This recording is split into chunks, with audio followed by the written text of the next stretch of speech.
की गहराइयों से और आए हुए उपस्थित तीनों पॉकेट के लोगों को, मेरी मम्मी भी हैं क्योंकि माताएं बहनें बोली है तो मेरे को बताना पड़ेगा।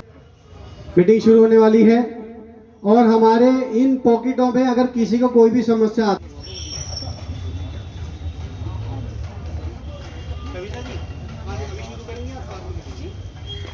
हमारे टीवी चैनल से कविता जी भी आई हुई हैं।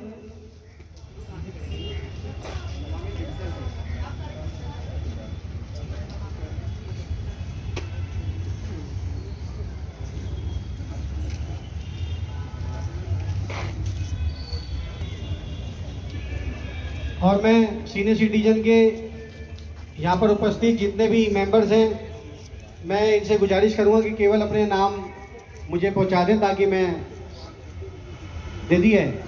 ठीक है।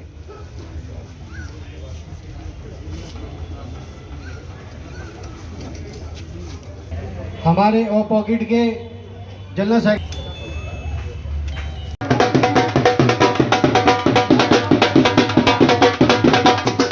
गौतम साहब का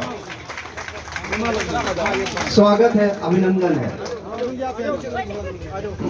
नीचे कर लो, नीचे कर लो भाई, थोड़ा सा इधर कर लो आप।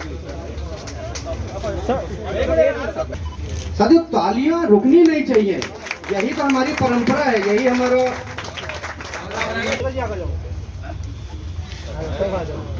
क्या बात है, क्या बात है। बहुत लोगों के लिए परेशानी सुनने पहली बार इस तरह हो रहा है। सबसे पहले तो मैं आप सबका धन्यवाद करता हूं कि आप सबने 2015 में भी हमें जिताया और 2020 में 15 से भी ज्यादा मतों से जिताया। तो आज जो मैं विधायक या मंत्री हूं, ये आप सबकी वजह से हूं, इसमें आप सबका साझा है।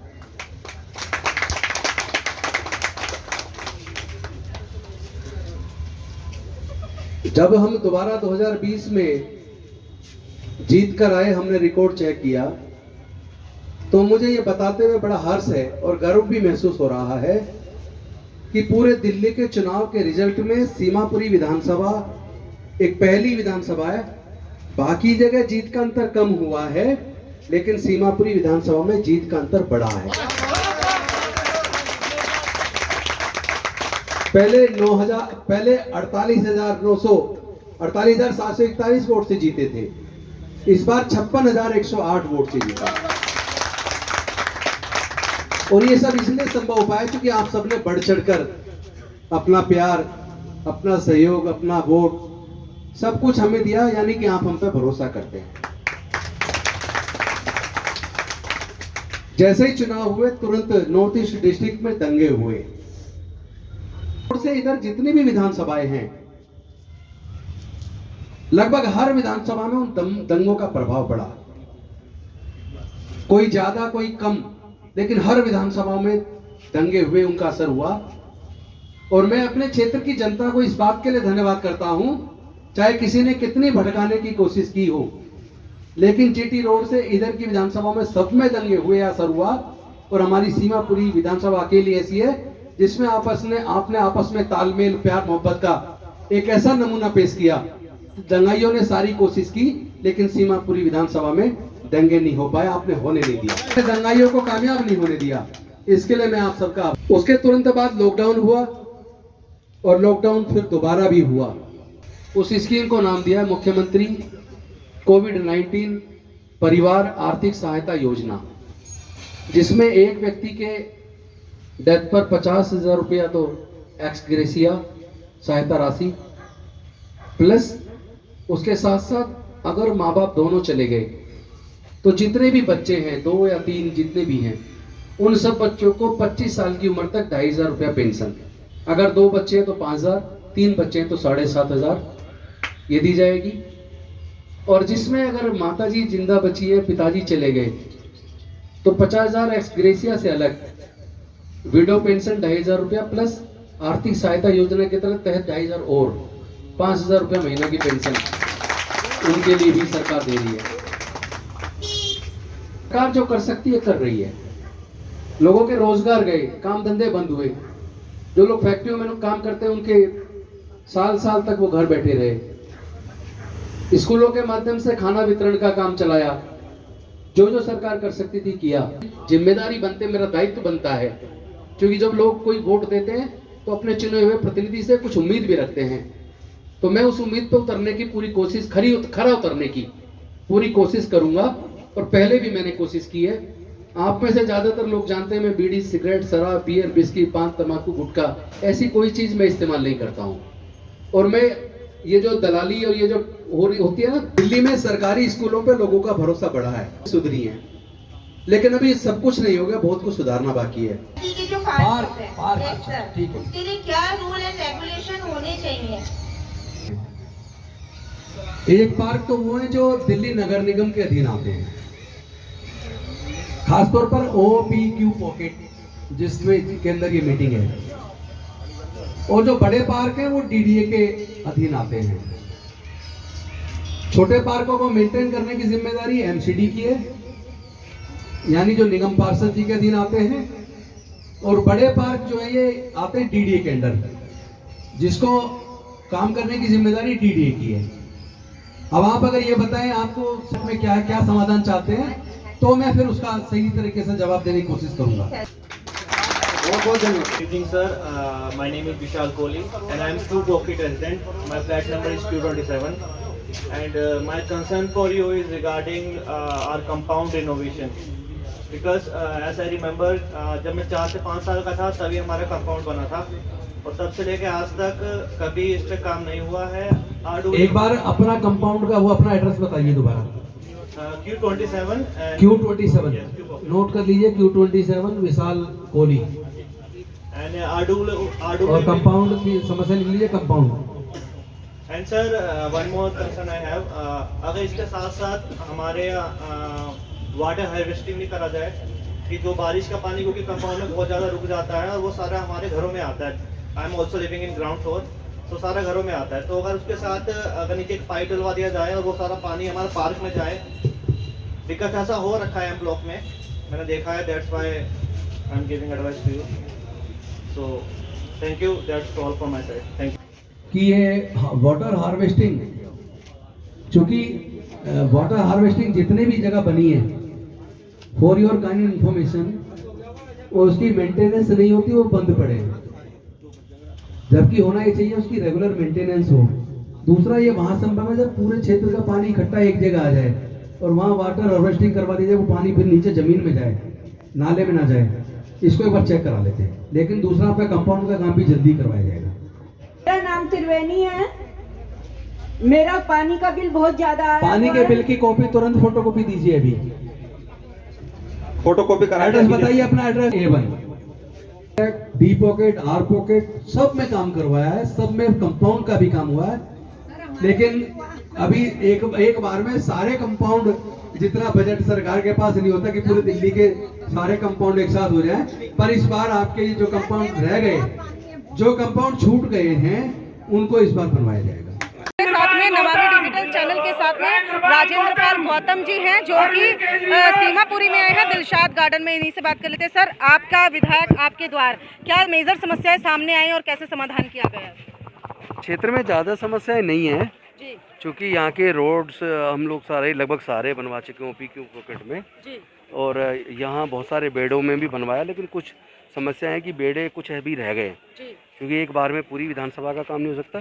तो जो लोग रह गए वो उनको हम अब इस बार के बजट में ले रहे हैं, उनको करवाएंगे। जी, दूसरा, नाली से निकासी की समस्या, यहाँ ये नाला हम पूरा कंक्रीट का बनवा चुके हैं। और अभी जो बाहर वाले जो नाले हैं उसके लिए भी PWD ने एस्टीमेट बना लिया है। वो नाले, उसमें एक प्रॉब्लम है कि जिन लोगों की दुकान है, दुकान वालों ने, बहुत से लोगों ने नाले बंद कर दिए और बंद करके पक्का कंक्रीट का वो उस पर वो फुटपाथ बना दिया, जिसकी वजह से नाले की सफाई में दिक्कत हुई। और नाला जब उन्होंने बंद ही कर दिया तो पानी आगे कैसे जाए? जब वो आगे नहीं जाता है तो फिर वो कंपाउंड में भरता है। तो हम अब कोशिश कर रहे हैं कि उनके सारे थड़े तुड़वा कर पूरी तरीके से कंक्रीट का नाला बनवा कर और उसके ऊपर स्लैब डलवा देंगे और रूटीन फिर रेगुलर साफ़ सफाई होती रहती है, तो मुझे लगता है फिर पानी चलता है, कोई दिक्कत आती नहीं। राजेंद्र पाल जी, ये जो वार्ड है दिलशाद गार्डन, यहाँ के जो निगम पार्षद है वो खुद स्टैंडिंग कमेटी के चेयरमैन है, और ज़्यादातर समस्याएं जो आई हैं सामने वो मोस्टली जो है वो एमसीडी से रिलेटेड है। क्या कहना है इस पर आपका? आने वाले समय में चुनाव भी है, आपने कहा कि मैं करवा दूंगा, वादे किए हैं आपने। देखिए हमने जो वायदे किए थे जी वो हमने पूरे किए हैं। जी हमने कहा था कि हम क्वालिटी एजुकेशन देंगे, हमने दी। जी हमने कहा था हम हेल्थ सर्विस सुधारेंगे, हमने सुधारी। जी हमने कहा था 200 यूनिट बिजली फ्री देंगे, हमने दी। जी हमने कहा था हम 20,000 लीटर पानी मुफ्त देंगे, हमने दिया। हमने कहा था महिलाओं को बसों में यात्रा फ्री कराएंगे, हमने कराई। हमने कहा था सीसीटीवी कैमरे लगाएंगे, हमने लगाया। हमने कहा था वाईफाई लगाएंगे, हमने लगाया। हमने कहा था बसों में मार्शल्स अपॉइंट करेंगे, हमने किया। हमने कहा था डार्क स्पॉट पे लाइट लगाएंगे, हमने लगाई। तो हम जो काम हमने कहे थे, हमने सारे काम अपने पूरे किए हैं, और जो हमने नहीं कहा था हमने वो भी किया। हमने नहीं कहा था कि युवाओं के सपनों को साकार करने के लिए आजकल कोचिंग की ज़रूरत पड़ती है। कोई इंजीनियरिंग में जाना चाहता है, मेडिकल में जाना चाहता है, सिविल सर्विसेज में जाना चाहता है, तो वो केवल ऐसे पढ़ाई करके नहीं हो सकता। आजकल कंपटीशन है, और उसके लिए कोचिंग के बिना बच्चे सफल नहीं हो पाते। तो ऐसे बच्चे जो प्रतिभाशाली हैं लेकिन उनके माँ बाप के पास कोचिंग का पैसा नहीं है, ऐसे बच्चों के लिए जय भीम मुख्यमंत्री प्रतिभा विकास योजना बनाकर हमने युवाओं को अपने साकार सपने करने का रास्ता भी बना दिया है। लेकिन हमने ये वायदा नहीं किया था, ये हमने जिम्मेदारी समझी और हमने किया है। रही बात जो स्टैंडिंग कमेटी के चेयरमैन और हमारे यहाँ के लोकल निगम पार्षद हैं, उनकी एक बात की मुझे शिकायत है, आपके चैनल के माध्यम से उन तक पहुँच जाए कि जो काम हम करवाते हैं वहाँ के अपनी नेम प्लेट ना लगाएं। ये शर्मनाक है। भैया आप जो काम करा रहे हो आप नेम प्लेट लगाओ, खूब शोर मचाओ, हमें कोई इतराज़ नहीं है।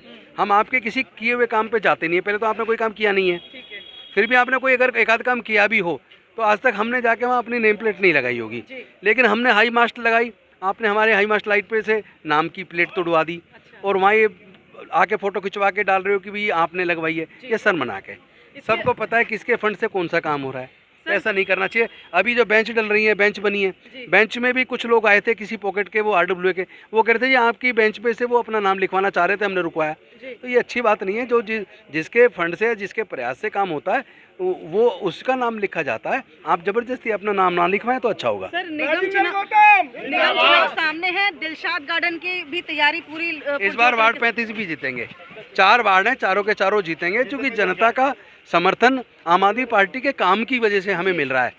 हमें व्यक्तिगत तौर पे हमारी जो छवि है वो तो है ही, साथ ही साथ जो हमने क्षेत्र में लोगों के लिए काम किए उसके लिए लोग समर्थन दें। हमारे साथ में आम आदमी पार्टी कार्यकर्ता हैं प्रवीण कसाना जी, और तमाम रेजिडेंशियल जो कि दिलशाद गार्डन से हैं वो भी हैं। कसाना जी, आज आपकी पार्टी आपके द्वार, या यूँ कहूँ आपके विधायक आपके द्वार सीमापुरी में यहाँ पर आना हुआ, दिलशाद गार्डन में, आपके पॉकेट में भी यहाँ के लोग, स्थानीय लोग हैं। कैसा रहा रिस्पांस, क्या शिकायतें आई मेजर और कैसे समाधान हुआ?